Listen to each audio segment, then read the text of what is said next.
Terakhir kita sudah bahas tentang alat pemancangan ya.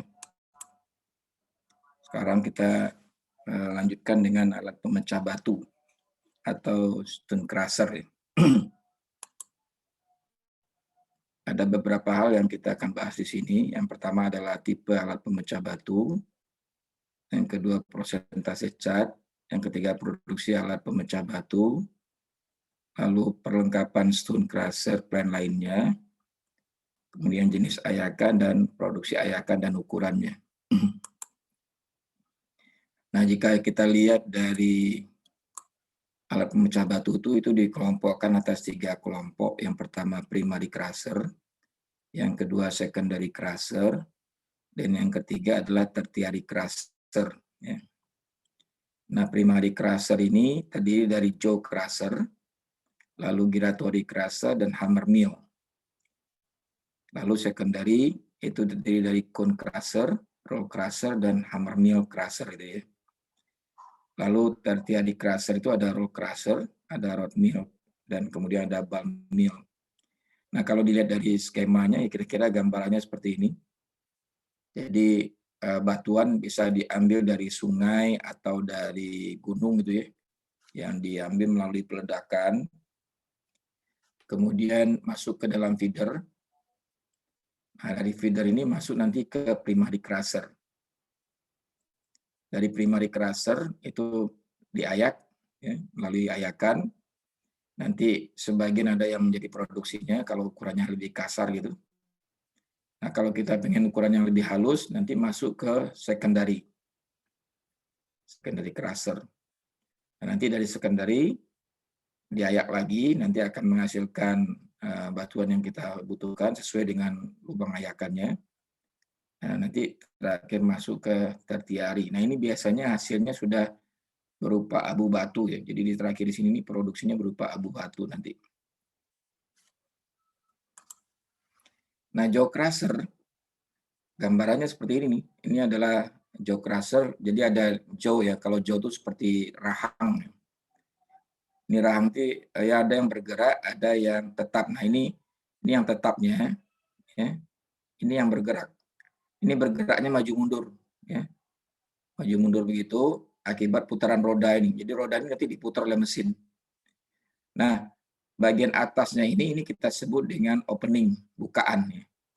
Yang bagian atas ini bukaan. Tempat batuan masuk. Sedangkan yang di bawahnya ini, yang bagian bawah ini kita sebut setting. Jadi besarnya bukaan sangat tergantung dengan setting ini. Kita settingnya berapa ya ukurannya. Nanti ini akan bergerak. Nah, sehingga kalau settingnya lebih kecil, biasanya batuan openingnya juga akan lebih kecil. Gitu. Nah, ini kita lihat gambarannya bagaimana dari tadi batuan yang masuk, yang kita ambil dari gunung atau hasil ledakan dan dari sungai, kemudian masuk ke dalam feeder. Nah, nanti feeder masuk ke stone crusher tadi. Mesin ini sangat terkenal sebagai primary crusher, dioperasikan dengan membiarkan batu untuk mengalir ke dalam ruangan antara dua rahang. Jadi batu masuk ke sini ya. Nanti dia karena gerakan maju mundur ini akan menggigit batu ini sehingga pecah, lalu pecah lolos ke bawah. Nah, satu rahang dalam posisi tetap dan rahang yang lainnya bergerak.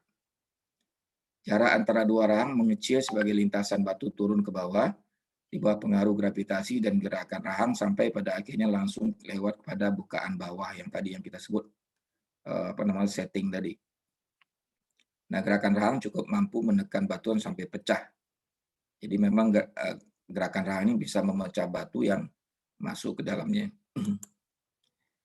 Nah, di dalam kapasitas crusher ini kita lihat ada beberapa bukaannya.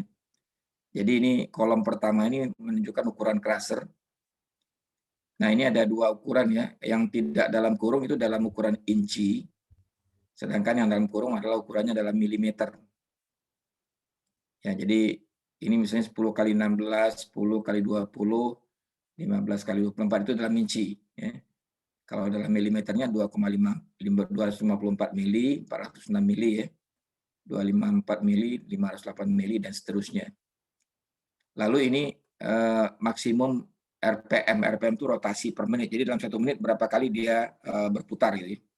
bergerak maju mundur ya, waktu dia menekan tadi. Ini jumlahnya.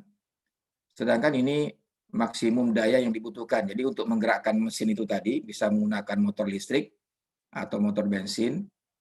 Ini dalam HP ya, yang di atasnya HP, yang dalam kurung KW kilowatt ya, kalau itu menggunakan listrik. Nah, tadi yang namanya bukaan atau opening tadi, yang kemudian di bagian bawahnya kita sebut setting. Nah, setting itu ini adalah bisa di setting 1 in, 1,5 in, 2 in, sampai dengan 9 in. Ya. Jadi paling besar 9 in. 9 in itu kurang lebih ini sekitar 229 mili atau sekitar 22 cm ya. Jadi cukup besar. Kemudian di dalam ini adalah produksi per jam ya. Ton per jam, tapi ideal gitu. Ideal itu artinya efisiensinya 100%. Jadi ini kalau kita setting 1 in ya, ini setting 1 ini hanya bisa untuk alat yang 10 kali 16 dan 10 kali 20 ya. Yang 15 2 kali 24 nggak bisa. Ya. Nah ini apa namanya? Ini produksi per tonnya, per jamnya. Ini 11 ton. Ton ini ton Inggris ya. Yang kita pakai yang dalam kurung. 10 ton per jam. Ini 13 ton per jam. Nah kemudian kalau kita buka 1,5 in, maka itu bisa untuk yang 10 kali 16, 10 kali 20, 15 kali 24, 15 kali 30, 18 kali 36. Demikian juga kalau kita buka 2 in dan seterusnya. Jadi untuk contoh alat ini 10 kali 16 itu hanya bukaannya settingnya hanya 1 in, 1,5 in dan 2 in. Sedangkan makin besar alatnya, maka bukaan minimumnya makin kecil juga, makin besar juga. Contoh misalnya alat yang 48 kali 60. Ini bukaan minimumnya 3 in. Maksimumnya bisa sampai 9 in gitu ya. Jadi ini untuk membaca tabel ini seperti itu. Ya. Terus yang kedua dari primary crusher ini adalah giratory crusher. Nah bentuknya seperti ini. Ini yang berputarnya di tengah ini ya. Ini ada mantel ini berputar. Jadi batuan yang masuk ke dalam ini nanti dipukul oleh mantel ini sehingga pecah lalu lolos ke bawah. Ya. Nanti lolos ke bawah ini nanti ke sini ya, diterima oleh belt conveyor, nanti diteruskan ke ayakan gitu ya. Nah ini bentuk foto daripada giratory crusher. Nah crusher ini mengandung baja cor yang kuat ya, jadi bajanya keras sekali atau rangka baja dengan batang yang dipasang eksentris dan gigi penggerak pada bagian bawah dari unit ini. Jadi di sini ada giginya nih. Pada bagian atas terdapat bidang corong ruang untuk pemecahan yang dilapisi dengan plat baja mangan atau baja keras berbentuk cekung. Ini tadi ya. Atau ini juga kita lihat dari foto ini. Terus ada lagi yang namanya cone crusher. Ya. Cone crusher itu mirip dengan giratory crusher, cuma ukurannya lebih kecil. Jadi bentuknya sama ya. Kalau kita lihat potongannya, ini ada di bawah ini yang tadi baja tadi, yang keras yang berputar nanti memukul batuan yang masuk dari atas. Hasilnya turun ke bawah nanti disambut oleh belt conveyor. Nah ini alat pemutarnya tadi, yang memutar ini berputar secara horizontal begini. Ya. Kerucut atau cone merupakan pemecah batu yang digunakan sebagai secondary crusher atau tertiary crusher. Alat ini mampu untuk memproduksi dalam jumlah besar secara seragam batu pecah halus. Cone crusher berbeda dengan giratory crusher dalam beberapa hal berikut ya. Dia mempunyai kerucut yang pendek, mempunyai pembukaan penerimaan yang kecil, perputaran dengan kecepatan tinggi dari 430 sampai dengan 580 rpm rotasi per menit ya. Sementara tadi yang jaw crusher kita lihat di sini tadi adalah 300 yang paling cepat dia. Jadi ini lebih cepat lagi ya. Terus produksi ukuran batu lebih seragam dengan ukuran maksimum sama dengan lubang bukaan yang di bawah ini ya. Ini bentuk lain dari giratori dan cone ya, yang bisa kita lihat dari foto-foto atau gambar ini. Nah, kapasitas giratori ini kita bisa lihat dengan, jadi giratori ini ada 3 tipe ya, ada strike concave, ada modified strike concave, lalu ada non-choking concave gitu ya. Nah, nanti ini apa namanya, produknya sama dengan tadi, tergantung daripada settingnya ya. Dan ini adalah ukuran crusher-nya. Jadi cara membacanya sama. Ini kalau settingnya 1,5, produksinya adalah kita ambil dalam kurung ya 27 ton per jam. Tapi ini adalah produksi idealnya gitu ya. Lalu berikutnya hammer mill. Hammer mill ini bukaannya dari atas, jadi batuan masuk dari atas. Nanti ini ada hammer yang berputar ini. Yang hitam ini hammer. Jadi batuan yang kena pukulan hammer ini karena berputar dia keras cepat gitu ya, pecah nanti lolos ke bawah. Nah, lolos ke bawah inilah yang hasil pecahannya nanti akan diteruskan ke bawah conveyor untuk keayakan. Nah, hammer mill ini digunakan untuk pemecahan primary atau secondary.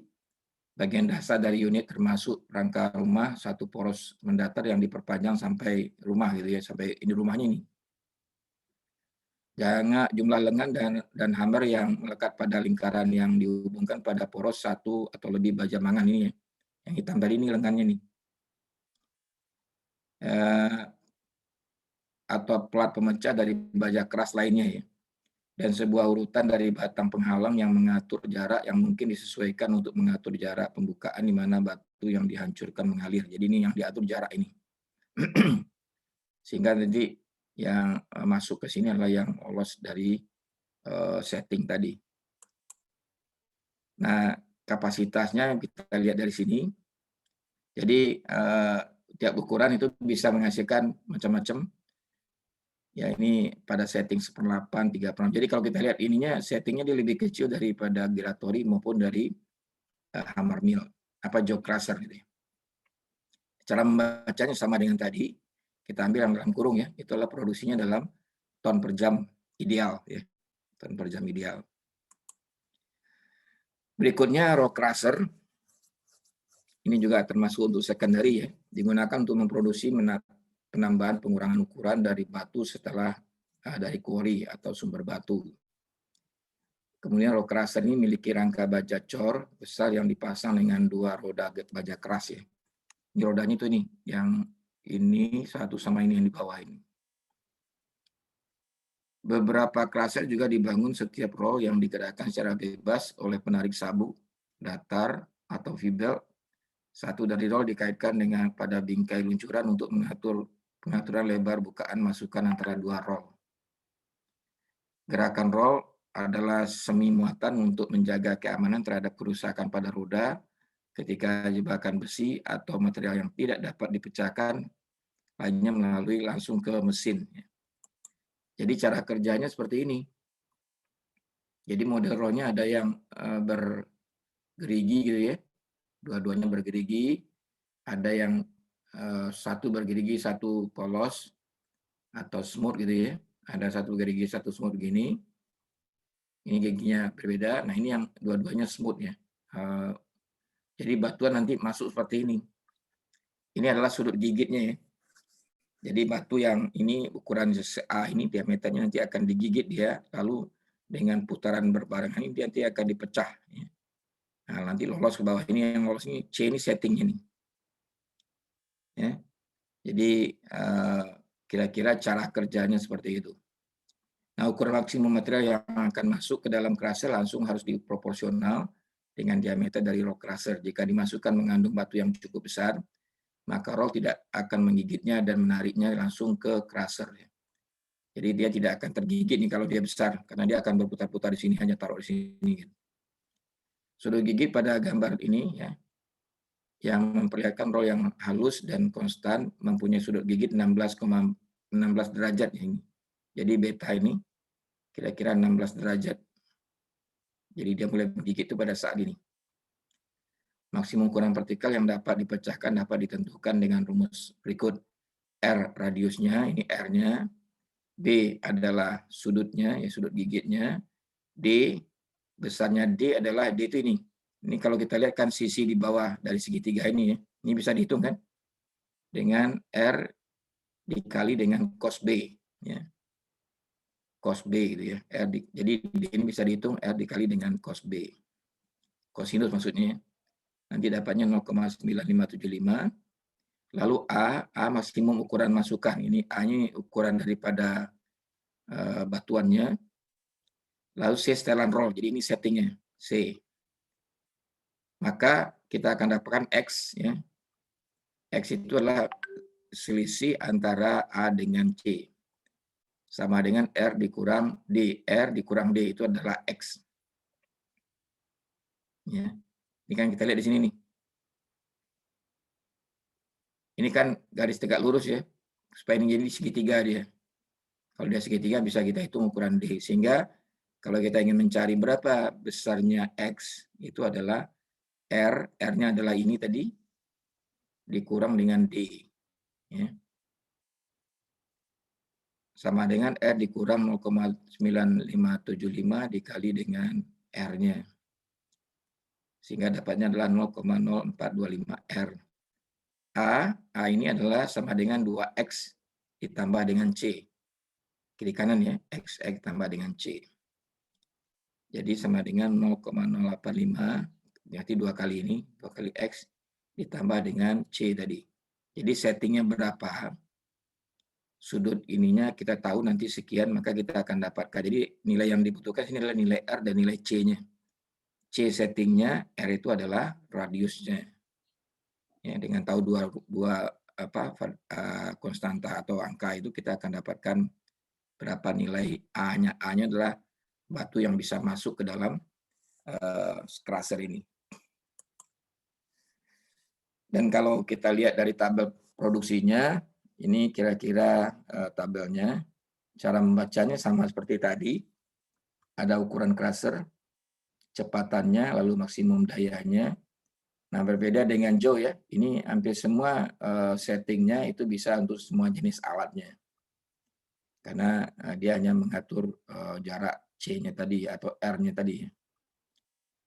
Yang kita ambil di sini adalah produksi idealnya yang ada dalam kurung gitu ya, bukan yang di luar. Ini yang dalam ton ya, metrik ton per jam. Berikutnya ini ada namanya impact crusher ya. Impact crusher ini juga digunakan untuk secondary. Ya. Ini gambarannya, jadi kita kalau ketemu hal seperti ini namanya impact crusher. Jadi bentuknya ada yang horizontal putarannya, ada juga yang vertikal. Kayak seperti hammer mill ya. Berikut yang ketiga yang kita sebut dengan tertiary crusher. Ini tadi ada 3 ya, ada roll mill, ada rod mill, ada ball mill, lalu ada lagi tadi rock crusher. Nah, rock crusher sudah kita lihat di depan tadi. Sekarang rod mill bentuknya seperti mungkin kalau Anda pernah melihat mesin Los Angeles gitu ya. Untuk yang menguji kekerasan batuan itu sama seperti itu. Di dalamnya ada batang-batang baja. Jadi agregat yang agak halus dimasukkan ke dalam, mungkin yang sudah hasil pecahan secondary dan dari primary dan secondary masuk ke sini. Nanti ini berputar. Akibat berputar itu antara batang baja dengan batang baja saling berbenturan ya. Jadi kalau batuan diantaranya dia akan lumat dipukul oleh batang-batang baja tadi. Jadi hasilnya nanti yaitu satu ukuran nanti ya, artinya halus ya dan berupa abu batu yang digunakan biasanya untuk membuat hot mix ya. Jadi dia berfungsi sebagai filler. Dia berupa drum dari baja yang dilapisi dan terpasang pada bagian dalam beberapa material keras yang dilengkapi dengan pengatur putaran cembung dengan dukungan pada masing-masing ujung. Dilengkapi penggerak gigi ya. Alat ini dioperasikan dengan as dalam posisi mendatar. Di dalamnya diisi dengan batangan baja dengan panjang yang dibuat lebih kecil dari panjang drum. batu pecah dimasukkan ke dalam lubang yang tersedia pada salah satu ujung dari mil, aliran masuk pada ujung yang lain. Pada awalnya mil berputar pelan, kemudian batuan dipecahkan karena benturan dari batangan besi tadi, ya, seperti yang sudah kita jelaskan. Nah, bal ini sama prinsipnya, cuma bedanya yang ada di dalamnya bukan berupa batangan baja, tapi berupa bola-bola besi gitu ya. Nah, ini proses sama dengan rod mill tadi, tapi yang memecahkan batu adalah bola-bola besi yang ada di dalamnya ini. Nah, di dalam produksi alat pemecah batu ini, kita kenal yang namanya prosentase cat. Ya. Kenapa prosentase cat ini diperlukan? Karena nanti gini, kalau kita memecah batu, itu yang pasti ukurannya tidak akan sama satu dengan yang lain. Makanya untuk membuat ukurannya yang jadi sesuai dengan yang kita butuhkan ayakan. Nah, sebelum itu diayak, maka kita bisa mengetahui berapa sih jumlah agregat yang ukurannya sesuai dengan prosentase cat ini. Nah, sekarang bagaimana membaca prosentase cat? Jadi, di sini di prosentase cat ini, kita lihat di bagian atas ini, sama yang bagian bawah ini kita sebut dengan setting tadi. Jadi kita setting alat itu di ukuran berapa. Ini dalam in, gitu ya. Kemudian yang sebelah kiri ini adalah prosentase passing, jadi prosentase lolos. Ya. Sedangkan yang sebelah kanan ini prosentase tertahan, jadi kebalikan dari yang sebelah kiri. Lalu apa yang bisa kita lihat di sini? Sekarang contoh ya, kita setting 2 in alat tadi. Jadi alat pemecah batu kita setting 2 in di sini. Maka dari sini kita dapatkan nanti beberapa ukuran ya. Ada yang ukuran 2 in, 1 3/4 in, 1,5 in, 1/4 in, 1 in, dan seterusnya. Tentu ini dari hasil penelitian ya. Nah, kemudian dari sini kita bisa lihat sekarang, kalau kita ingin tahu gitu ya, berapa sih jumlah agregat yang lolos 2 in. Ini kita lihat di sini. Maka kita tarik ke kiri, itu ternyata 85%. Ya. Lalu kalau kita gunakan ayakan 1 in, berapa yang lolosnya? Kita tarik ke kiri, 46%. Kalau kita ingin lihat yang lolos lubang ayakan setengah in, tarik ke kiri, maka dapat sekitar 26%. Kira-kira begitu ya. Nah, kalau yang bawahnya ini kan pan gitu ya. Nah, apa gunanya ini? Nah, gunanya adalah kita lihat di sini, kalau kita membuat ayakan kan ini kan, mesti ingat di lab kayak gini ya.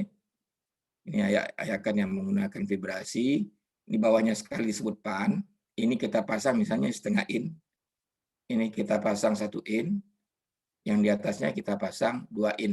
Ya. Agregat dimasukkan dari atas, ini lalu dikunci, lalu diayak. Apa yang terjadi? Setelah kita ayak, maka kita lihat di sini. Ukuran ayakan ini, kalau yang tinggal di atas ini, di atas yang 2 ini kita sebut dengan ukurannya besar dari 2 in. Maksudnya nggak lolos ya. Lalu yang di bawahnya ini yang ada di atas 1 in, jadi tertahan di atas 1 in dan lolos 2 in, ini kita sebut ukurannya 1 in sampai 2 in. Lalu untuk yang diayakan setengah in, ini adalah setelah kita ayak ya tadi ya, dia lolos 1 in, tertahan di setengah in. Ini kita sebut di sini setengah sampai 1 in. Sedangkan yang lewat sampai ke pan, jadi yang ada di pan ini adalah kecil dari setengah in, artinya dia lolos dari lubang setengah in. Berapa banyaknya?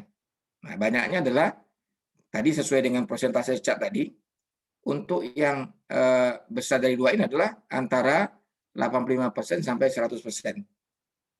Ya kan?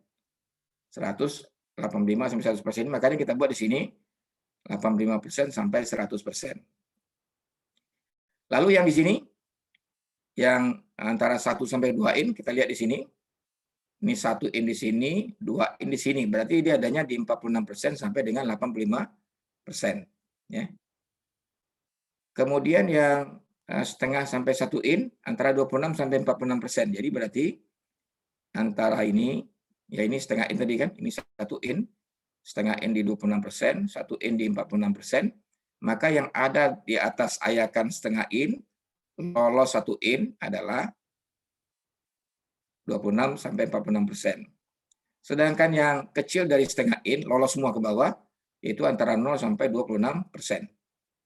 Gitu ya. Nah, sehingga kita dapatkan nanti persentase tiap ukurannya adalah 100 kurang 85, 15, 85 kurang 46, 39, 46 kurang 26, 20, dan 26 kurang 0, 26%. Nah, tadi kalau kita misalkan ya, yang digiling atau yang diayak di sini 100 ton misalnya, atau 100 ton gitu ya, kita bayang ini 100 ton, mungkin nggak dengan ayakan ini nggak cocok, tapi anggap aja 100 ton gitu, atau 100 kilogram, terserah. Maka yang kita dapatkan adalah ukuran setiap ini jumlahnya berapa sih? Yaitu 15% dari 100 ton, 15 ton, 39% dari 100, 39, 20 dari 100, 20, 26 dari 100, 26. Jadi inilah produksi yang dihasilkan dari 100 ton batu pecah yang diayak dengan ayakan 2 in, 1 in, dan setengah in. Nah, sampai di sini ada pertanyaan? Silakan.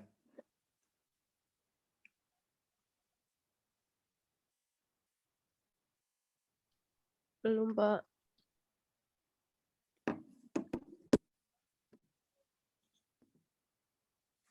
Belum ada ya? Baik, kita lanjut. Sekarang bagaimana menghitung produksi alat pemecah batu? Nah, caranya adalah pertama, kita tentukan dulu setting berdasarkan persentase cat. Jadi kita setting alat yang mau dipakai itu berapa in, gitu ya. Tadi kalau tadi contoh kita setting 2 in ya, maka hasilnya sudah ketahuan. Lalu pilih alat sesuai dengan setting yang didapat untuk produksi yang paling besar atau QID. Lalu tentukan efisiensi alat. Ini tentu berdasarkan alat berapa efisiensi, artinya kalau kita giling 100, itu hasilnya benar nggak 100? Nah, biasanya ada yang hilang atau terpelanting atau mana gitu ya, maka hasilnya pasti kurang.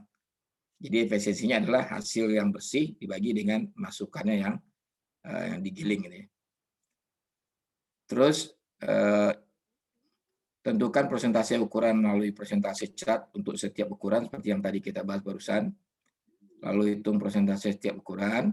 Kemudian tentukan nilai Q berdasarkan rumus berikut. Jadi Q yang kita buat itu adalah Q ideal tadi yang 100 tadi ya. Yang mungkin lebih besar dari sini Q ideal ini. Yang ini Q ideal. Kalau Q yang maaf, ini Q-nya, Q ideal itu adalah tentu lebih besar dari ini gitu ya. Jadi Q ideal dikali dengan E. Q adalah kapasitas produksi ton per jam, E-nya adalah efisiensinya. Q ideal kita ambil dari tabel tadi ya, dari tabel produksi atau kapasitas alat pemecah batu tadi. Nah ini gambar ini menunjukkan stone crusher plant ya. Jadi kalau Anda membayangkan bagaimana sih di sebuah alat pabrik pemecah batu, kira-kira skema urutan-urutannya seperti apa. Jadi di sini melalui grizzly masuk batu, jadi kita lihat dari kanan ke kiri ya. Masuk batu, lalu lolos, diterima oleh belt conveyor. Nah, di dalam settingan ini masuk ke ayakan dulu. Kalau lolos dari ayakan ini, nanti dia jadi batu pecah gitu ya. Di sini nanti akan berubah jadi pasir.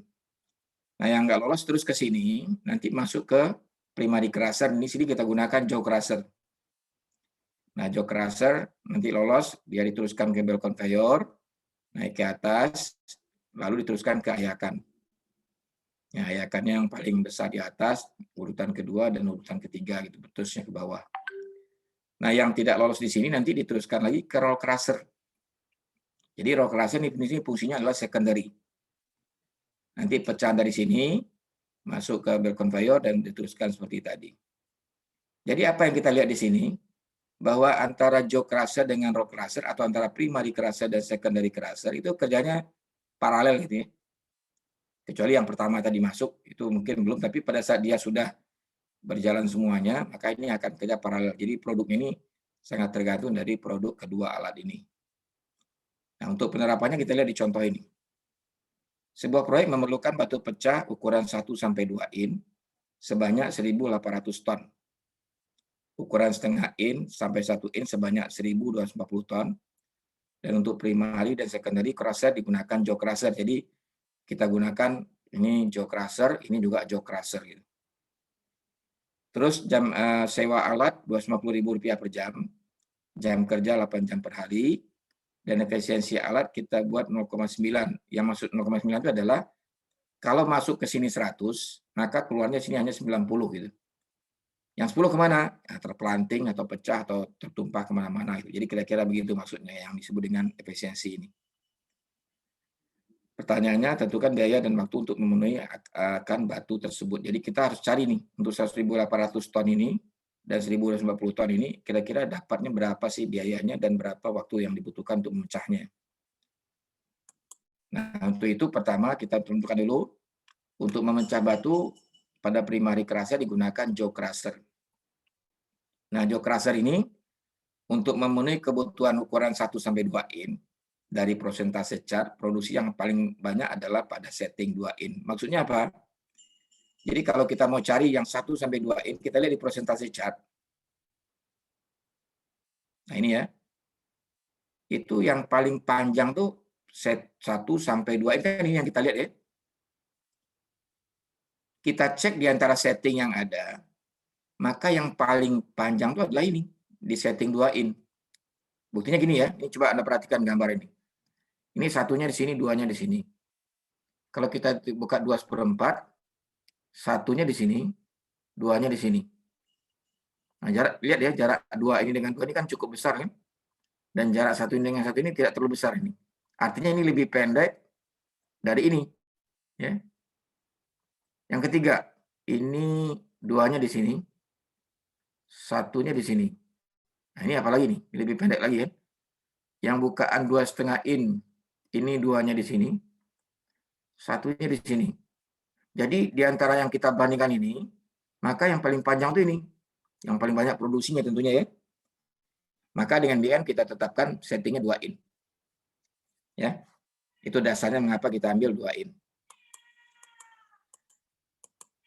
Lalu berdasarkan setting 2 in, kita lihat pada tabel 12.1 digunakan jaw crusher ukuran 24 kali 36 in. Kita lihat tabel tadi ya, yang produksi jaw crusher. Ini di setting 2 in di sini. Lalu kita lihat di sini, yang paling besar produksinya berapa? Nah, ini ya, 69 ton. Kita ambil berarti ukurannya adalah 24 kali 36. Karena di sini kita seperti disuruh merencanakan alat sebenarnya. Maka kita ambil yang jaw crusher ukuran 24 kali 36. Di mana produksinya 69 ton per jam. Ideal ya. Ini idealnya ini. Kita kembali ke sini.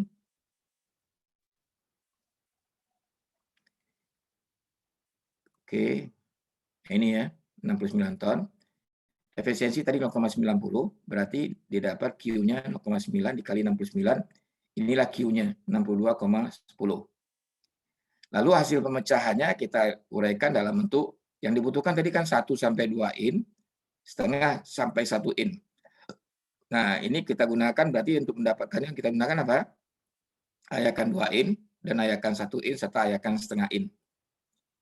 Nah, ini kita lihat dari persentase cat dapatlah seperti ini. Sama seperti ini tadi ya. Waktu kita bicara ini. Ini kan sama ya. Nah, ini kita dapatkan 15%, 39%, 20%, dan 26%.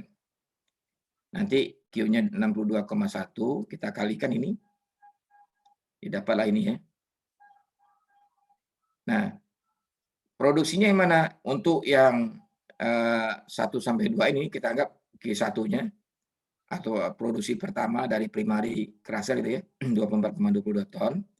Untuk setengah in sampai 1 in produksinya adalah 12,42. Ini adalah Q1 untuk ukuran ini. Sedangkan yang 9,32 ini, yang lebih besar atau yang ada di atas ayakan 2 in, ini masuk ke secondary. Ya, ini masuk ke secondary.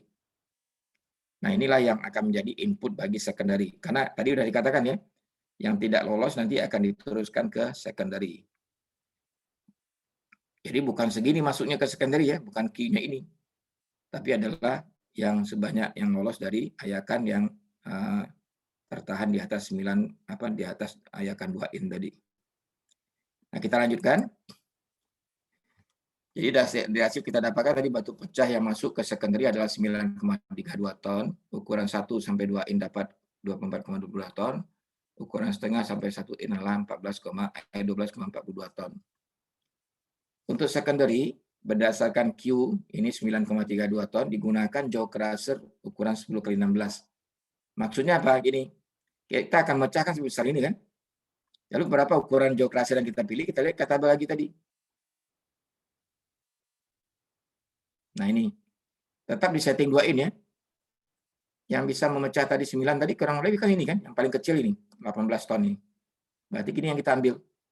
10x16. Kalau ada yang lebih kecil lagi ya nggak apa-apa. Ini kalau ini hanya ini yang ada ya kita ambil yang paling kecil ini, 10x16. Kenapa? Karena produksi ini lebih besar dari produksi yang akan kita pecah tadi. Tadi 9,32 ton kan. Sementara ini mampu memecah 18 ton. Jadi berarti ini bisa kita pakai. Tapi kalau ada lagi yang lebih kecil, yang misalnya ini 10 ton, mungkin itu yang kita pakai ya. Tapi ini kan nggak ada. Maka pilihannya adalah di 10x16.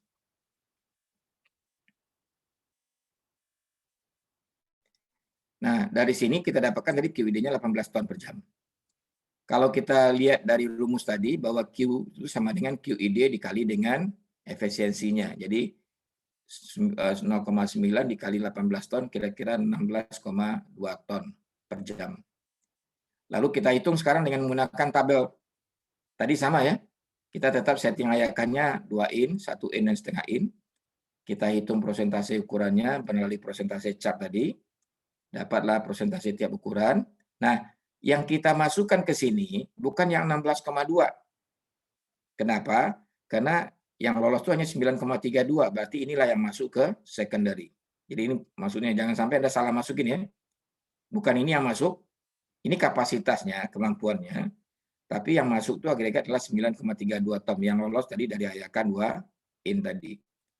Sehingga kita dapatkanlah produksinya masing-masing 9,32 dikali persentase tiap ukuran tadi. Nah, ini yang tertahan di atas 2 in. Ini mau kemana? Mungkin nanti masuk lagi ke secondary dan seterusnya. Sedangkan ini adalah produksi keduanya 3,63 in, 3 ton per jam. Lalu 1,5 sampai 1 in adalah 1,86 ton per jam. Nah, dari sini, dari hasil pemecahan dengan secondary terdapat ini tadi. Lalu untuk ukuran 1 sampai 2 in, kita jumlahkan sekarang. Yaitu Q1 dan Q2-nya kita jumlahkan. Q1-nya 24,22, Q2-nya 3,63, dapatnya 27,85 ton per jam. Sedangkan untuk yang setengah sampai 1 in, Q-nya adalah Q1 ditambah Q2 juga. Q1-nya 12,42 dan Q2-nya 1,86. Jadi dapatnya 14,28 ton per jam. Nah, sekarang pertanyaannya, mana yang kita ambil untuk menghitung waktu? Ya, kita hitung aja keduanya masing-masing ya. Waktu pertama kita tadi butuhkan 1.800. Dibagi hasilnya dari gilingan secondary dan primary tadi, 27,85 ini kan. Maka dapat 64,63 jam. Sedangkan untuk ukuran setengah in sampai 1 in, kalau kita hitung semua, dapatnya 86,82 jam. Tentunya kalau kita ingin mengharapkan agar produksi tadi terpenuhi untuk kita, maka tentu tidak kita ambil yang kecil. Kalau kita ambil yang kecil, berarti produksi untuk 1,5 sampai 1 in nggak terpenuhi nanti.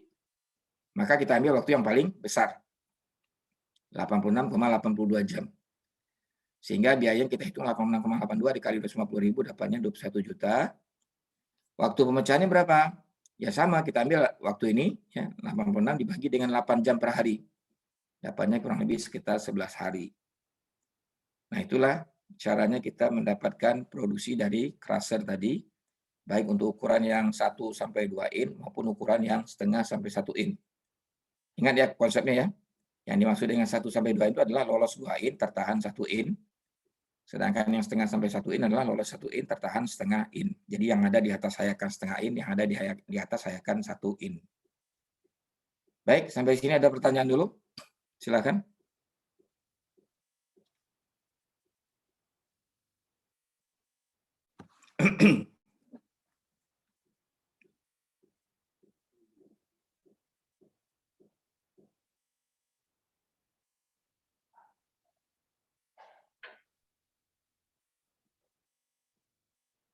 Saya mau nanya, Pak. Silakan. Berarti untuk jumlah mesinnya itu satu aja ya, Pak? 2, primary dan secondary. Oh iya. Oke, Pak.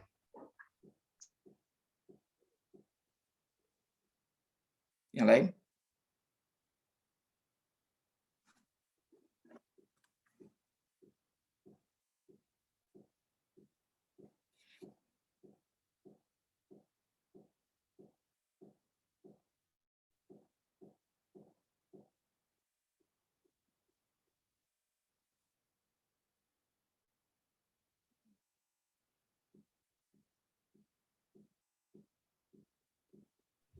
Belum ada, Pak.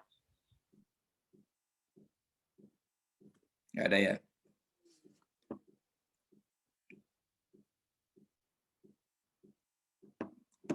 Baik, kita lanjutkan ya. Nah, tadi sudah dikatakan bahwa untuk mendapatkan ukuran tadi kita butuh ayakan. Nah, sekarang pertanyaannya, ayakannya bagaimana caranya merencanakannya? Ini kira-kira perlengkapan stone crusher lain ya, yang tadi kita sebut ada bell conveyor gitu ya. Ada vibrating feeder seperti ini bentuknya, lalu ada nih feedernya yang nampung batu tadi ya. Batu nampung nanti masuk ke feeder, nanti langsung ke crusher. Ini crushernya di sini. Lalu berikutnya yang penting sekarang adalah ayakan ya. Ayakan, kenapa butuh ayakan? Karena ayakan itulah yang menentukan ukuran dari agregatnya. Untuk mendapat ukuran diperlukan bagi pembangunan, maka hasil dari pemecahan material harus diayak sesuai dengan ukuran atau gradasi yang diperlukan. Oleh sebab itu, ayakan sangat penting sekali bagian pemecahan batu untuk menseleksi ukuran agregat yang dihasilkan. Ada 2 jenis ayakan yang dapat digunakan untuk menseleksi ukuran agregat tersebut, yaitu ayakan bergetar yang disebut dengan vibrating screen ya. Yang kita lihat tadi di contoh ini vibrating screen namanya nih ya. Ini vibrating screen. Tapi juga ayakan di stone crusher bisa juga ini lebih panjang gitu nanti ukurannya, tapi dia juga vibrasi bergetar ya.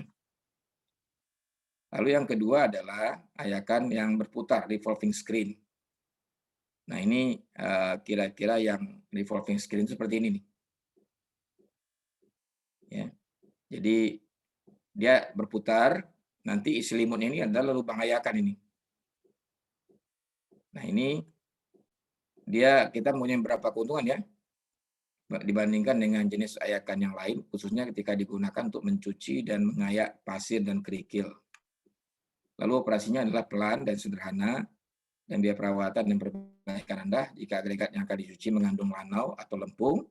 Scrubber dapat dipasang dekat dengan pintu ujung dari ayakan dalam usaha menambahkan air ke dalam material. Jadi bisa disemprot dengan air ke sini ya, dia berputar sambil membersihkan lanau tadi.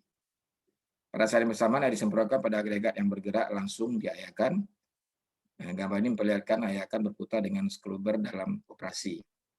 Agregat yang dipisahkan dalam ukuran yang dimasukkan sementara dalam bin di bawah ayakan. Jadi yang lolos nanti masuk ke dalam bin ini bin namanya ini. Atau kalau enggak ya ke bawahnya inilah, kalau enggak ada yang nampung gitu ya. Jadi yang lolos dari putaran dia akan turun ke bawah. Nah, tentunya ini akan menjadi satu ukuran dia. Satu ukurannya berapa? Yaitu sesuai dengan lubang ayakan ini. Nah, kalau vibrating bentuknya seperti ini. Ya, tadi vibrating juga yang lingkaran tuh ya. Jadi dia ada deck ya. Decknya ada deck 1, deck yang satu deck seperti paling atas. Yang tentu lubangnya paling besar. Ini deck 2, lubangnya lebih kecil daripada lubang yang deck 1. Dan yang ketiga, deck 3. Ini lubangnya tentu lebih kecil dari lubang deck 2. Agregat masuk dari sini, diantar oleh belt conveyor, maka bergerak ke sini, lalu yang tidak lolos masuk ke secondary. Yang lolos turun dia ke bawah, yang lolos ke sini nanti masuk ke hasil yang kita butuhkan. Yang tertahan yang di sini nanti adalah yang lebih halus lagi. Nah, Anda lihat di sini ya, ini yang mengantarkan belt conveyor. Oleh sebab itu lebar belt conveyor ini paling tidak harus lebih kecil ya dibandingkan dengan ini. Dengan lebar dari ayakan ini. Kalau enggak nanti tentu akan tumpah kemana-mana nanti ya. Jadi artinya ukuran belt ini lebar daripada ayakan ini itu harus lebih besar daripada ukuran dari belt conveyor. Kita ambil berapa? kita ambil ya kira-kira 1,5 kalinya ya, 1,5 kali dari lebar konveyor. Supaya aman ya. Aman jadi agregatnya nggak kemana-mana. Terus panjangnya gimana? Panjang ayakan ini dari sini ke sini. Ini kita ambil kira-kira supaya dia lama berjalan di atasnya. Ya dibandingkan kira-kira 4 kali lebar lah. Satu ini ya, jadi ini 4. Mengapa kok dibuat sepanjang itu? Supaya dia jalannya lama. Kalau makin lama jalannya makin produksi makin banyak gitu kan. Kalau kita buat pendek aja dia belum sempat dia lolos dia udah terlempar lagi ke secondary. Jadi ini hanya apa namanya estimasi saja yang kita berdasarkan empiris gitu. Maka kita buat perbandingan 1:4. Nah, lalu bagaimana cara menghitung ayakan ini? Kita nggak menghitung produksi ayakan sebetulnya. Yang kita cari adalah ukuran ayakan. Jadi yang kita butuhkan adalah bagaimana kita menentukan lebarnya berapa, panjangnya berapa yang akan kita gunakan untuk stone crusher kita itu. Nah, untuk itu kita gunakan, nah ini sama tadi ya, kita gunakan ini rumusnya ya. Q kalau kita hitung produksi adalah A dikali C dikali E dikali D dikali G. Yang kita butuhkan tadi A. A itu untuk membuat ukuran ayakan, yaitu Q dibagi dengan C dikali E dikali D dikali G. Q itu apa sih? Yaitu produksi stone crusher. Tadi kalau kita lihat di sini tadi, nah produksinya ini kan, yang akan kita ayak itu adalah sebesar ini. Ya, yang akan kita itu sebesar ini maka jadi Q-nya. Kemudian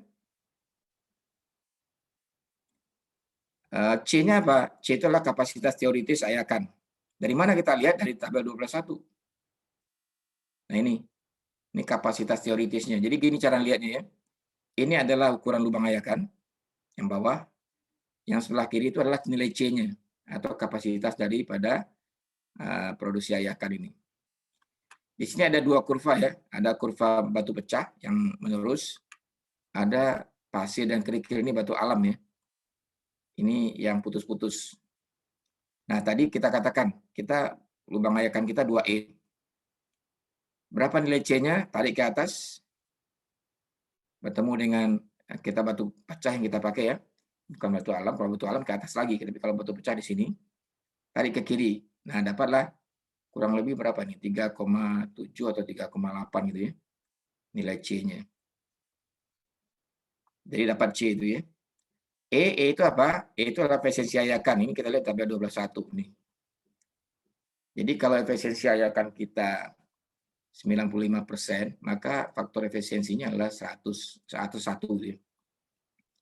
Kalau 10, 1. Jadi nilai E itu ini yang kita ambil. Ya. Yang kita ambil ini. Kemudian untuk D itu adalah disebut dengan faktor DEC. Jadi tadi kan kita lihat DEC itu kan begini tadi. Nah ini ya, ada DEC 1, ada DEC 2, ada DEC 3. Nah kita hitung misalnya kalau 2 kan tadi kita lihat di DEC 1 kan. Maka ini kita lihat di sini. Nah berapa nilai faktornya? Kita lihat di tabel ini faktor DEC-nya.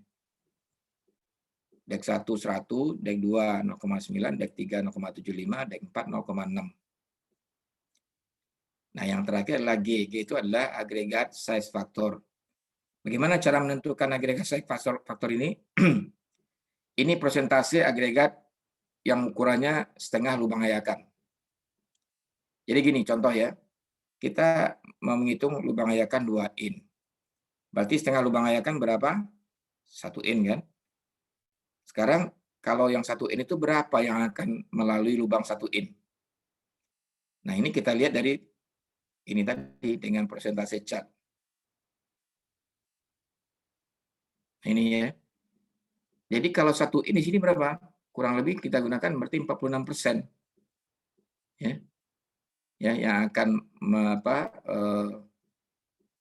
tertahan di 1 in itu adalah 46%. Jadi ini yang akan lolos dari 2 in, tapi nanti akan tertahan dari setengah lubang ayakan ya, 1 in. Jadi 46% ini, angka 46% yang kita ambil tadi untuk mendapatkan nilai ininya. Ini 46% berarti antara ini dengan ini ya. Nah, ini adalah faktor ukuran agregatnya yang kita ambil di antara ini dengan ini. Jadi kita interpolasi nanti. Nah, dengan demikian nanti akan dapat A. A itu adalah dalam square feet gitu ya. Kenapa dalam square feet? Nah, karena Q ini dalam ton per jam, C-nya dalam ton per jam per square feet, E-nya tidak ada satuan, D tidak ada satuan, G juga tidak ada satuan. Jadi dengan demikian ton per jamnya sama ton per jamnya hilang, square feet-nya naik, ya, sehingga A-nya jadi dapatnya square feet. Kita lihat contoh. Kita anggap ini kira-kira ini ya, kita gunakan 2 in, 1 in, dan setengah in. Ini dek 1, ini dek 2, ini dek 3. Untuk mendapatkan ukuran batu pecah sesuai dengan yang diharapkan pada soal tadi, maka digunakan ayakan tipe vibrasi dengan ukuran seperti gambar. Urutan maksudnya, urutannya, bukan ukuran. Diketahui bel conveyor yang digunakan ukurannya 2 feet. Jadi kalau 2 feet tadi, paling tidak lebar ini harus jadi berapa? 1,5 kalinya ya. Maka kita buat ini harus 3 feet, paling tidak lebar ini. Terus efisiensi ayakan 0,9, tentukan ukuran masing-masing ayakan. Nah, kita lihat dulu, yang di paling atas tadi 2 in ya. Yang kita ketahui tadi Q-nya 62,10. Dapatnya dari mana? Dari sini tadi ya. Nah ini 62,10 ini. Ini kan yang akan kita ayak gitu ya.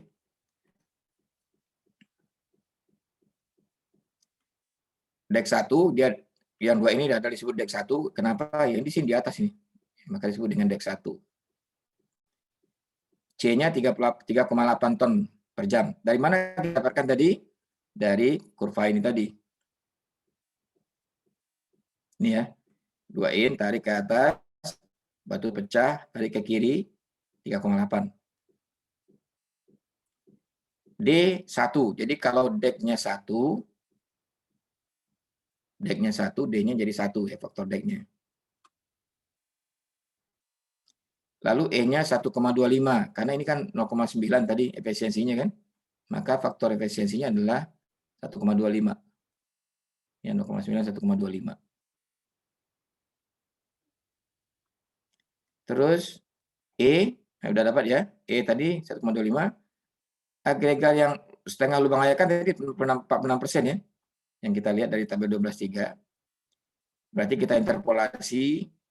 Nah, kita interpolasi dapatnya adalah 1,12. Caranya adalah kalau kita lihat dari ini tadi, tabel tadi ya. 40 berapa tadi? 46 itu kan antara 40 sampai 50. Jadi berarti 1 ditambah ya. 46 dikurang 40 dibagi 50 dikurang 40 dikali dengan 1,2 dikali 1. Jadi rumusnya ini. Dikurang 1 dapatnya 1,12. Sehingga kita dapatkan A adalah Q 62 tadi. Ini bagi C kali E kali D kali G. Kita kalikan semua faktor tadi. Dapatlah A-nya 15,56 square feet. Tadi back compare-nya 2 feet. Maka lebar ayakannya kita buat 1,5 kalinya. Dapat 3 feet. Ya. Sehingga ini kalau kita kali 15 dibagi 15,56 bagi 3, luas dibagi dengan lebar, dapatlah panjangnya 5,19. Ya, ngapa enggak kita bulatkan jadi 6? Kan kita tadi butuh 4 kalinya kan. Jadi kita ambil minimum ya 12 feet lah. Sehingga 3 sampai 12 jadi kita ambil 12 feet bukan 6. Tujuannya tadi udah tahu ya, supaya dia lama jalan di atasnya. Lalu untuk ayakan yang 1 in dengan cara yang sama kita hitung lagi. Ya, C-nya berapa? C-nya adalah 2,7. Dari mana dapatnya? Dari sini. Jadi ini kita ambil yang 1 in tadi kan? Sini. Nah, tarik ke atas. Tarik ke kiri. Nah, dapatnya sini 2,7. C-nya. Kemudian D-nya dia dek 2. Dek 2 ya. Nah, dek 2 kita lihat tabel ini 0,9 ya. Kemudian E. E-nya sama ya, sama-sama 0,9, jadi 1,25. Nah, sekarang yang setengah lubang ayakannya berapa? Tentu ya, kalau lubang ayakan 1 in, setengahnya setengah in ya. Setengah in tadi adalah 26%. 26%, nanti kita kita interpolasi, dapat 0,76. Nah, dengan cara yang sama kita hitung, dapatlah A-nya 32,28 square feet. Lebarnya 3 feet. Nah, panjangnya berapa? Dapatnya sekian, tapi kita ambil 12 feet. 3 kali ya, 4 kalinya. Demikian juga ke lubang setengah in.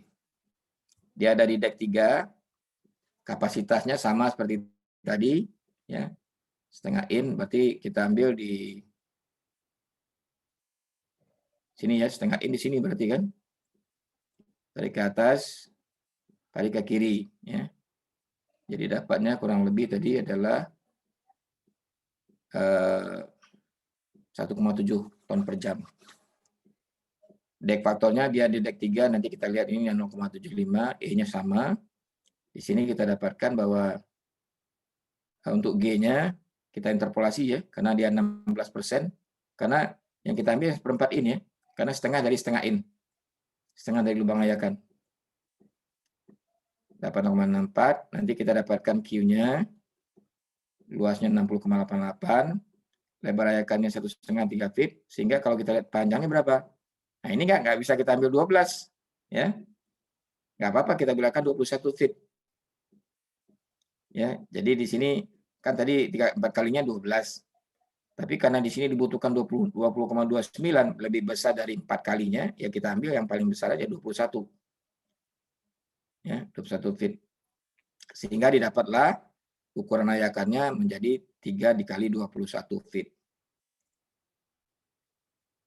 Nah, sampai sini ada pertanyaan dulu untuk menghitung luas ayakan.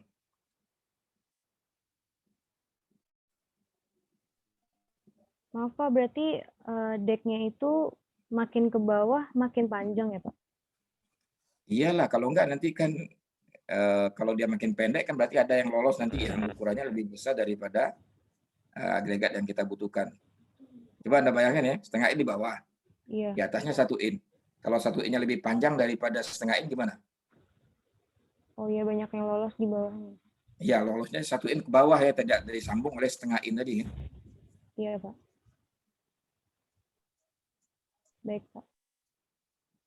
Yang lain?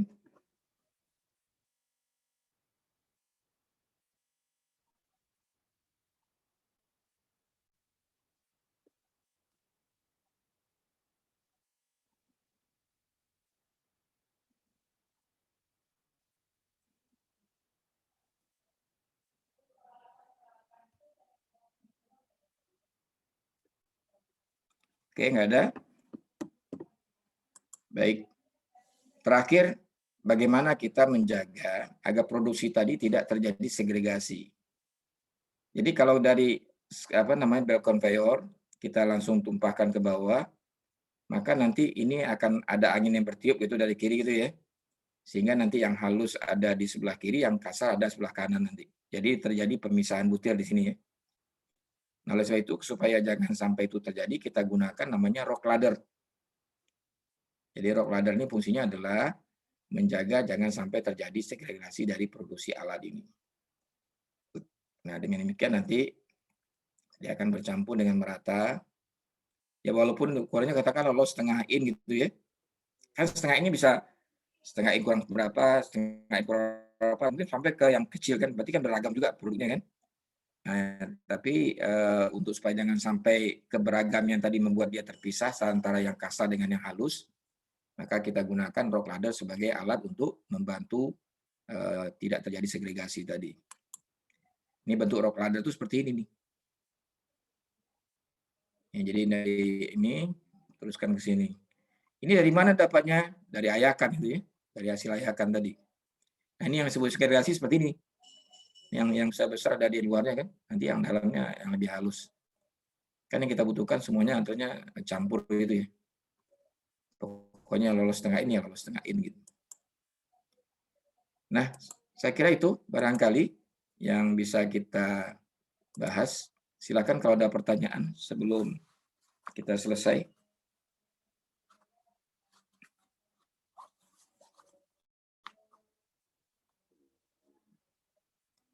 Kita masih punya waktu berapa minggu lagi? 1 kayaknya Pak, minggu depan. Satu lagi, Kayaknya Pak, soalnya tanggal 5 Juli UAS Pak, 5 Juli. Sekarang tanggal berapa nih? 22. 222, Pak. Oke.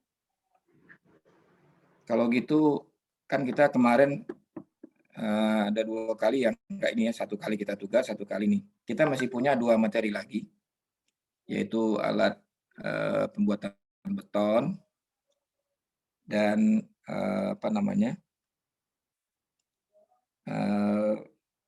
analisa operasi. Ya. Jadi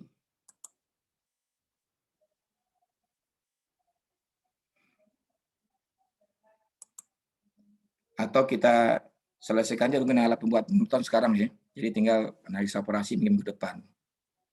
Tapi ini kita anggap 2 kali pertemuan ya untuk yang ini, karena ada dua topik yang kita bahas. Gimana, kita lanjutkan dulu?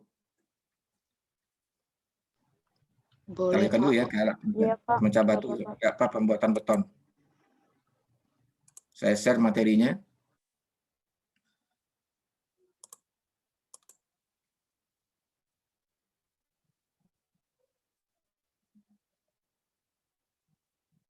Oke.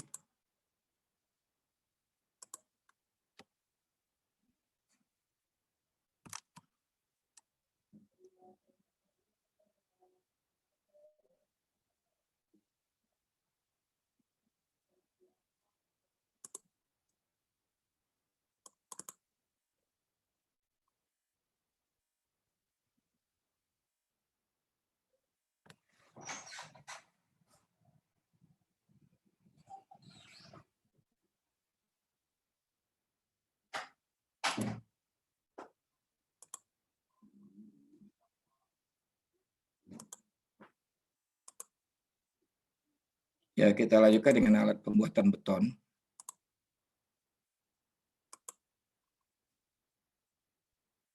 Ini ada beberapa hal yang kita akan bahas. Yang pertama, proses pembuatan betonnya, jenis alat pembuatan beton, lalu siklus kerja, pelaksanaan pengecoran, pengangkutan beton, dan finishing dan perawatan beton.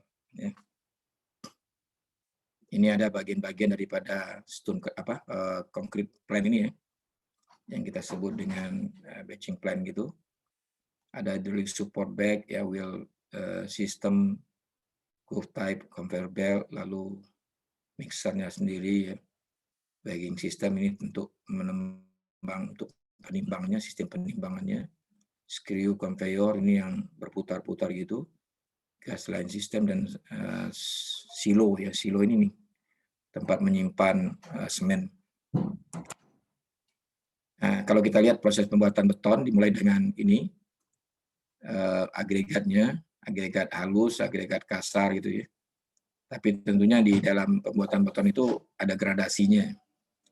Lalu nanti ditimbang ini, masuk ke dalam ini, tahap 1 ini dicampur dengan semen. Jadi campuran kering di sini ya. Nanti masuk ke 2, ini sudah dicampur dengan air. Nah, ini berarti sudah jadi beton yang bercampur dengan air gitu ya, yang udah menjadi pasta gitu. Nanti ini diangkut ya. Diangkut bisa vertikal, bisa juga horizontal. Ya, kalau horizontal mungkin mangkutnya pakai gerobak, pakai ember dan sebagainya. Kalau vertikal mungkin pakai crane ya, pakai bucket gitu. Dan nanti kemudian di placing, dicorkan, dan kemudian kita finishing. Dan yang terakhir jangan lupa curing gitu ya. Jadi ini proses dalam pembuatan beton. Nah, ini gambarannya tadi ya. Batu kapur, kemudian lempung, digiling gitu ya. Di mixer, dicampur gitu, lalu kemudian masuk ke dipanasin, kemudian nanti dibakar juga ini, ya, nanti akan menjadi klinker. Ya. Klinker itu digiling, nah, nanti jadi semen. Nah, itulah yang jadi semen tadi. Jadi prosesnya begini. Nah, semen ini nanti yang masuk ke beton. Ya. Nah, campuran ini, komposisi ini kan nanti kita hitung dengan make design. Ya. Nah, ini bahan pembuatan beton tadi ada semen, ada pasir, ada kerikil, ada air ya. Kemudian kalau di dalam SNI itu kita tahu tuh berapa dibutuhkan semennya, berapa dibutuhkan pasir, berapa dibutuhkan kerikil gitu ya. Kemudian airnya ya. Jadi ini kira-kira komposisi dari beton dan materialnya. Tentu ada tambahan lagi yang lainnya disebut dengan apa? Admixture ya, bahan tambah gitu. Nah, ini pengaruh semen terhadap air pada stabilisasi tanah ini. Ini gambaran aja ya. Ini liquid limitnya yang hijau, yang biru ini. Lalu plastik limitnya yang merah. Ya. Nah, ini limit dari IP-nya itu ya. Jadi ini perbandingan kadar semen dengan kadar air yang akan menyebabkan nanti kira-kira bagaimana pengaruhnya kalau kita gunakan untuk melakukan stabilisasi tanah. Nah, pengaruh waktu aduk dengan selam ini juga ada. Ya. Semakin lama kita mengaduk, selamnya akan semakin tinggi gitu ya. Sebetulnya tinggi ini maksudnya karena turunnya cuma 2,6 ini kan yang kita hitung dari atas ke bawah di sini dari selam itu. Nah, sehingga di sini juga kekuatan betonnya akan makin baik. Cuma kalau kita mengaduk 60 menit, 1 jam cuma mengaduk aja kan berarti produksi betonnya gimana gitu ya. Makanya jarang yang waktu aduk digunakan 60. Tapi ini percobaan ini. Jadi hasil risetnya seperti itu. Makin lama dia diaduk, makin bagus. Tapi ingat, kan beton punya apa namanya? Setting time ya. Ada setting time awal sama ada setting time atau final set itu ya, setting time akhirnya. Nah, nanti jangan sampai pengadukan ini melewati setting time-nya. Karena kenapa? Nah, karena gambarannya begini. Semen ketika dia menyentuh atau diberi air, dia bereaksi kan. Reaksinya apa? Mengeluarkan serat. Anda bayangkan itu kayak tali-tali gitu ya. Nah, serat ini nanti akan membungkus agregat halus dan nanti agregat halus dan semen tadi membungkus agregat kasar. Nah, ini proses dia ini, tali-tali ini tadi, itu nggak boleh ketika dia sudah mau setting itu masih diaduk. Kenapa? Akibatnya tali-tali tadi putus. Kalau tali-tali tadi putus atau serat-serat tadi putus, maka dia kalau setting time-nya sudah terjadi, dia nggak bisa lagi mengikat. Apa yang terjadi kalau beton seperti itu? Jadi kalau Anda sudah ngecor gitu dilewat dengan setting time, ketika tadi kelihatannya itu betonnya sudah jadi dicor ya, sudah finish. Lalu Anda ketika membongkar backcastingnya, itu dia akan ambrol semua. Kenapa ambrol? Karena dia dicor pada saat setting time-nya sudah tercapai. Jadi hati-hati itu ya. Anda tidak akan mendapatkan beton yang sesungguhnya karena tadinya serat-seratnya tadi sedang mengikat-ikat tadi, tapi ketika itu sedang berproses lalu Anda masih masih mengaduk atau masih mengecornya, maka serat-serat tadi putus. Serat-serat tadi putus, dia nggak akan nyambung lagi karena tidak ada lagi reaksinya. Ya, nah, itulah yang menyebabkan kegagalan dalam beton tadi. Nah, jenis alat pembuatan beton ada yang construction mixer, ada yang paving mixer gitu ya, ada yang transit mixer. Nah, yang kita sering lihat ini kan construction mixer ini. Kalau transit mixer juga sering kita lihat, yang paving mixer jarang ya. Ini hanya model aja nih, sebenarnya paving mixernya bentuknya lebih spesifik lah gitu ya. Jadi bayanginnya kayak kita ngecor jalan gitu. Tapi prosesnya dia ada yang single drum, ada yang double drum. Nah, double drum itu ada untuk pengaduk kering, lalu ada pengaduk basah, lalu dicorkan gitu. Nah, itu dia berjalan terus-menerus. Dan kebanyakan di kita nggak ada yang pakai paving mixer ini. Yang banyak adalah electric mixer, baik untuk membuat jalan maupun untuk pembangunan rumah gitu ya, atau bergedung. Ini bagian-bagian dari mixer. Ya, ada motornya, ada roda mesin aduk, ada kerangka, batang tarik mesin, ada kunci roda, roda pembalik tabung, dan tabung aduk nih. Ini ada apa namanya ini kayak keong di dalam ini ya. Inilah sebetulnya yang membuat apa namanya proses pengadukan di dalam terjadi. Kemudian kalau kita putarannya dibalik itu, maka dia akan bisa mengeluarkan agregat adukan yang sudah kita buat tadi. Ini construction mixer, tipenya ada 3,5S, ada 6S, ada 11S, ada 16S, 28S, dan seterusnya gitu ya.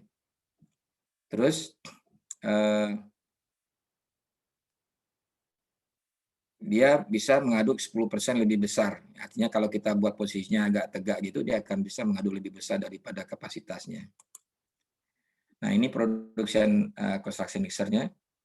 Ini ukurannya tadi, S ini diterjemahkan sebagai kubik, ya. Kubik yard. Ya. Jadi kalau disebut 3,5 S berarti 3,5 kubik. Ini ya, kubik feet maksudnya, ini bukan kubik yard, 3,5 kubik feet. 1 kali aduk. Nah ini dengan 3,5, ini kalau disebut 112S berarti 112 kubik feet 1 kali aduk. Nah, ini waktu siklus minimumnya, ini waktu siklus maksimum. Adukan per jamnya, ini adalah minimumnya, artinya selama 1 jam berapa kali aduk. Ya. Maksimumnya berapa, itu caranya menghitungnya mudah ya. Adukan per jam berarti kalau minimum berarti 60 dibagi 1,5. Maaf, 60 dibagi 2,25. Ya. Jadi dapatnya berapa kali. Nah, sedangkan kalau maksimum berarti 60 dibagi yang paling minimum di sini. Dibagi 1,5 dapat 40. Produksinya berapa? Berarti 27 dikali dengan 3,5 kubik feet, atau kalau yang maksimum 40 dikali dengan 3,5 kubik feet. Lalu kalau dikonversikan ke yard, 1 kubik feet itu 1 kubik yard sama dengan 27 kubik feet. Ya. Jadi 1 yard sama dengan 3 feet. Berarti kalau 1 kubik yard sama dengan 3 dikali 3 kali 3. Jadi 27 kubik feet. Yaitu konversinya ya. Nah, ini dapat sekian. Nah, paving mixer, ini tadi yang saya sampaikan, dia hasil adukannya nanti disebar langsung ke jalan itu. Nah, tapi di kita kurang populer ya. Dia ada yang tipenya 27E, 34E, ada yang 16E, dan 34E. E di sini adalah sama ya dalam kubik feet juga ya. Dan dia menginisialkan sebagai paving mixer. Nah, mixer ini mampu mengaduk 20% ton lebih besar daripada kapasitasnya. Ini alat bantu dari paving mixer itu, jadi yang memasukkan agregat ke dalamnya bisa menggunakan clamshell gitu ya. Atau clamshell yang ada crane dan ada panjang boomnya. Ini standar ya kalau kita gunakan ukuran mixer sekian, ini alat bantunya ini. Kemudian produksi paving mixer ini mirip dengan cara tadi ya. Waktu per siklusnya berapa, kemudian adukannya per jam berapa kali, produksi per jamnya berapa, ini sama dengan hitung dengan cara tadi. Nah, transit mixer ini yang sering kita lihat, yang kapasitasnya bisa 5 sampai 7 kubik meter ya, meter kubik. Tapi sekarang ada yang produk apa namanya? Holcim atau siapa ya merek itu ya, yang bisa 1 kubik yang lebih kecil. Jadi ini tujuannya untuk mencapai untuk rumah ya. Rumah kan nggak banyak beton butuhnya, mungkin 1 kubik atau 2 kubik gitu kan. Maka gunakan yang transit mixer yang lebih kecil. Nah, siklus kerja dari mengaduk ini adalah memasukkan bahan, mengaduk, mixer maksudnya, lalu mengeluarkan adukan, dan waktu yang hilang. Yaitu kira-kira siklusnya. Sehingga kalau kita ngitung waktu siklus mixer berapa? Yaitu waktu memasukkan bahan, waktu mengaduk, waktu mengeluarkan adukan, dan waktu yang hilang. Gitu. Lalu produksinya, Ini yang perlu kita ketahui adalah kapasitas sekali aduk berapa tadi, kan ada yang 3,5, tadi ada yang berapa kubik feet gitu ya. Waktu siklusnya kita hitung, lalu faktor operasinya, berapa menit efektifnya per jam, kita dapatkan. Nah ini untuk lebih mudahnya kita lihat contoh ini. Kita pakai misalnya tipe 16S, ya. Misalnya untuk ini dibutuhkan semennya 5,6 sak. Ini kebutuhan per kubik yardnya ya, per kubik yard. 16S itu artinya tadi apa? 16 kubik feet ya, kapasitas ininya 16 kubik feet. Untuk membuat satu kubik yard ini kita lihat dari standar yang ada, semennya 5,6 sak, pasir 1,438 ton loops ya, kerikil 1,846 loops, airnya 39 galon. Kemudian diketahui juga waktu mengisinya 0,25 menit, mengaduk 1 menit, mengeluarkan 0,2 menit, dan kemudian waktu yang hilang 0,10 menit. Efisiensi waktu dalam 1 jam adalah 50 menit. Lalu alatnya jenisnya 16S. Satu kali aduk berarti menghasilkan produksi standarnya 16 kubik feet ya, karena S itu adalah kubik feet tadi. Dan ingat 1 kubik feet itu ada 1 kubik yard itu sama dengan 27 kubik feet. Kan karena ini kita ketahui tadi 1 kubik yard ya. Jadi kita konversikan sekarang. Berarti kebutuhan materialnya berapa semennya? Yaitu 16 kubik feet dibagi dengan 27. Ya, dikali dengan jumlah 5,6 sak. 5,6 sak itu di sini. Ini kan satu kubik yard tadi kan? Kita kali dengan ini dapat 3,32 sak. Nah, untuk adukan kita gunakan 3,32 sak tuh repot juga ya. Karena 0,32 itu berapa banyak tuh kalau kita ukur-ukur di lapangan. Oleh sebab itu di lapangan orang cari mudahnya. Diambil berapa? Diambil 3 sak aja. Ya. Karena untuk menimbang 0,32 kelamaan. Jadi kita ambil 3 sak, sehingga untuk produksi peradukannya menjadi 3 dibagi 5,6, jadi sekitar 14,5 kubik feet. Nah, dengan demikian kita hitung sekarang kebutuhannya ya. Untuk semen, 3 sak.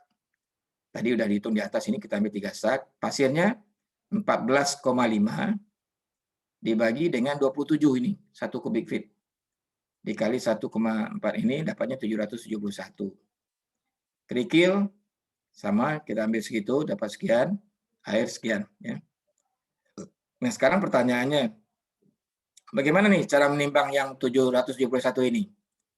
Nah ini kita gunakan, nah dari sini ya. Jadi ini kita buat dolak ya. Dolak itu tahu nggak dolak? Yang dari kayu gitu ya, kotak gitu yang kita angkut berdua biasanya. Atau bisa juga ember lah atau apalah namanya ya. Jadi kita buat itu, nanti kita cobain 771 itu berapa kali itu gitu ya. Berapa kali apa pengki atau namanya, atau berapa kali dolak tadi.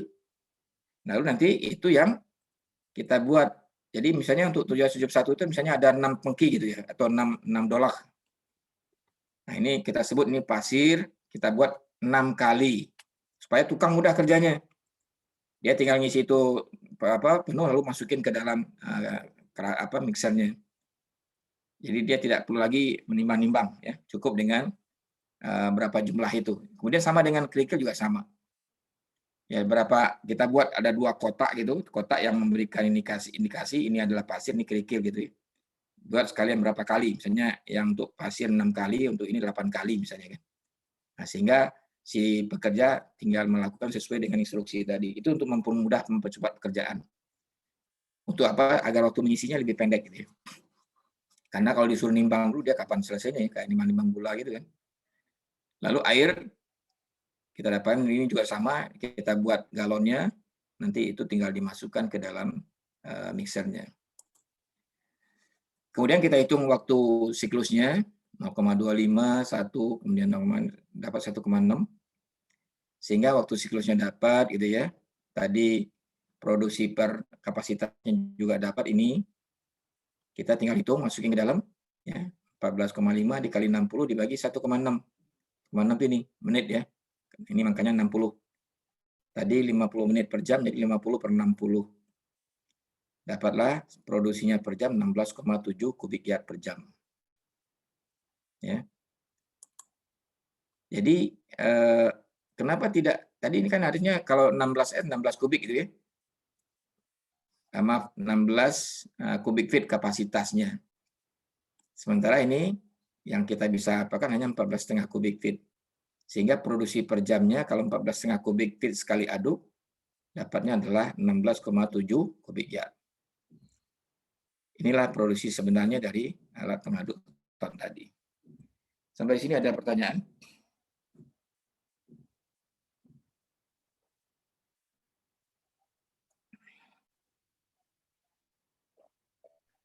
Maaf Pak, kalau untuk waktu yang hilang itu apa ya Pak? Kan kadang-kadang tukang tuh pekerja tuh ngobrol, merokok, atau barangkali membersih-bersihkan mixernya supaya bekas-bekas sebelumnya bisa tidak mengganggu untuk adukan berikutnya, kan bisa begitu. Jadi banyak waktu yang karena untuk kegiatan yang tidak berkaitan dengan mengisi, mengaduk, dan mengeluarkan tadi. Oh, baik Pak. Yang lain?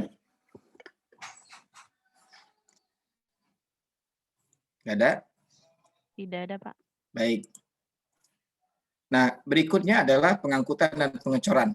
Ya. Syaratnya pengangkutan itu harus ekonomis, ya. Lalu menjaga dari segregasi. Ingat ini. Dan jangan lupa tadi seperti yang di awal disampaikan, jangan sampai lewat ikat awal atau setting awal gitu ya. Kalau ini sampai terjadi, lebih baik Anda buang betonnya. Kenapa? Itu lebih murah ya. Kalau Anda pasang juga, maka Anda ruginya banyak. Backcasting harus dibongkar, diperbaiki lagi, besinya harus dibersihkan lagi, lalu diulang lagi dicornya. Jadi kalau terjadi itu lebih baik dibuang saja. Nah, ruginya Anda hanya betonnya saja, sementara backcasting sama waktu Anda tidak kehilangan gitu ya. Itu hati-hati itu ya, kalau dalam mengecor beton itu. Mengangkutnya bisa dengan ember, bisa dengan bucket, transit mic ya, atau truk tadi, dengan pompa atau pipa gitu ya. Nah, ini alat-alat angkut yang bisa dipakai. Ini yang bucket untuk. Nah ini ya, kalau ada orang yang berdiri di sini, berdirinya harus ada tempat aman ini ya, jangan sampai salah ini. Karena ada yang iseng berdirinya di atas ini. Nah itu nggak boleh ya, berbahaya. Tapi kalau ada tempat gini boleh. Ini karena udah disiapkan dan aman. Gitu. Dan terus yang tidak boleh lupa juga, kalau kita mencurahkan ini jangan sampai jaraknya terlalu tinggi nanti dengan tempat pengecorannya. Kenapa? Karena kalau terlalu tinggi nanti dia akan menimbulkan beban beban yang besar, nanti akan merusak backcasting. Jadi backcastingnya bisa rusak nanti. Kalau backcasting rusak kan beton juga akan jadi rusak kan. Kalau jadinya nanti kerasnya gitu. Jadi ini kalau perlu dihantar dengan corong seperti ini gitu ya. Supaya dia tidak menghantam, tidak memukul kepada backcasting. Ini hati-hati. Kemudian besi juga tidak akan berubah. Karena besi itu sebetulnya kalau berubah posisinya, maka perilaku strukturnya berbeda juga nanti. Jadi tidak boleh dalam kita mengecor itu besinya berubah tempat. Jadi harus dijaga. Makanya itu perlu diikat. Ya, supaya apa? Supaya dia tetap di tempat itu. Kalau dia bergeser, berarti gayanya akan berbeda nanti. Jadi itu hati-hati dalam pelaksanaan beton. Ini alat angkut yang lain, ini belt conveyor gitu ya. Ini pompa. Ini juga pompa sebetulnya ya. Jadi Anda kalau bayangkan pernah lihat bangunan di mana namanya? Namanya Burj Khalifa gitu ya. Di daerah Timur Tengah gitu. Itu tingginya hampir 600 atau 800 meter gitu ya. Nah, itu betonnya itu sampai pada ketinggian itu menggunakan pompa itu yang mengerjakan kontraktor Korea gitu. Jadi pompanya kuat sekali. Bisa menekan beton sampai ketinggian tersebut. Karena itu berbahaya betonnya kalau pakai pompa itu apa? Dia mengeras di dalam pipanya. Makanya perlu betul-betul dianalisis supaya nanti selurinya itu melalui pipa ini tidak mengeras di dalam. Kalau mengeras nanti kita terpaksa bongkar pipa semua, bersihin. Ya, jadi tekan itu harus betul kuat gitu. Ini tadi yang angkutannya ya, ada yang pakai kendaraan juga, ada yang pakai mesin seperti ini, lalu ada juga yang manual. Ini untuk finishing kita menggunakan ruskam misalnya seperti ini. Lalu ini untuk mengejar betonnya, ini embernya. Nah, ember ini punya kelebihan ini. Ini tahan banting ini. Jadi kalau dibanting dia nggak akan pecah. Terus pengecoran ini perlu diingat ya. Kita gunakan apa namanya vibrator. Nah, vibrator ini cara menumpahnya yang nggak boleh lebih dari 60 maksimum 60 cm. Jadi kalau bisa lebih kecil lagi. Kalau lebih dari ini nanti akan terjadi segregasi dan juga nanti akan memberi beban pada back casting di bawahnya. Nah, ini caranya, ini menggunakan shotcrete ya, beton yang disemprotkan gitu. Nah, ini cara menusuknya ya untuk adukan. Ini cara menumpahnya ya, dan di mana penghentiannya ya, jangan begini seperti ini. Jadi harusnya bentuknya seperti ini. Jadi kita berada di atas yang sudah dicor, bukan yang belum dicor. Ini bergeser ke sini ya. Ini kalau mengucur kolom. Jadi kita jaga juga agar jangan sampai ini segregasi.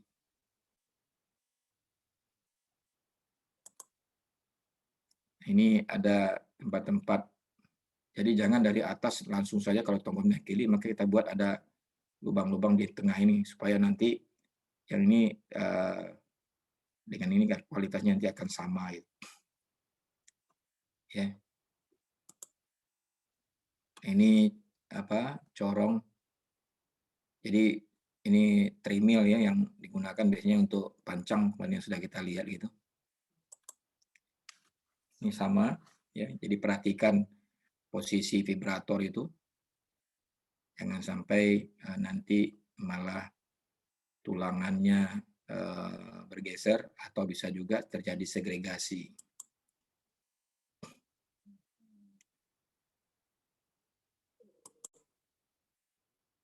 Nah, kemudian terakhir adalah perawatan ya. Nah, perawatan ini kita menjaga sebetulnya agar air semennya tidak berubah gitu ya. Jadi ini menggunakan untuk perataannya menggunakan mesin ini, atau kita tarik ini kalau untuk jalan biasanya menggunakan ini. Ini ruskam gitu ya. Untuk meratakan ini kalau sudah pakai mesin. Terus perawatannya nanti bisa ditutup dengan plastik untuk menjaga supaya air semennya tidak terbang, tidak keluar gitu ya. Lalu diberi air di sini untuk menjaga air permukaannya tetap lembab atau basah gitu ya. Ini sama.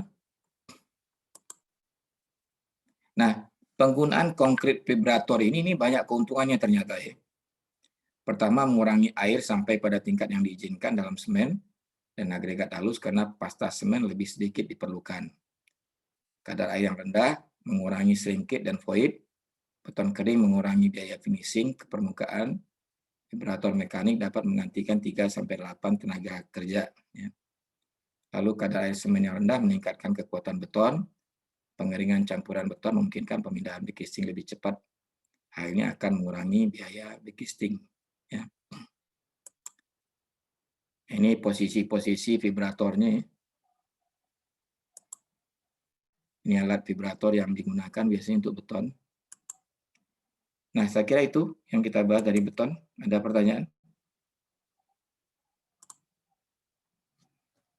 Silakan kalau ada pertanyaan.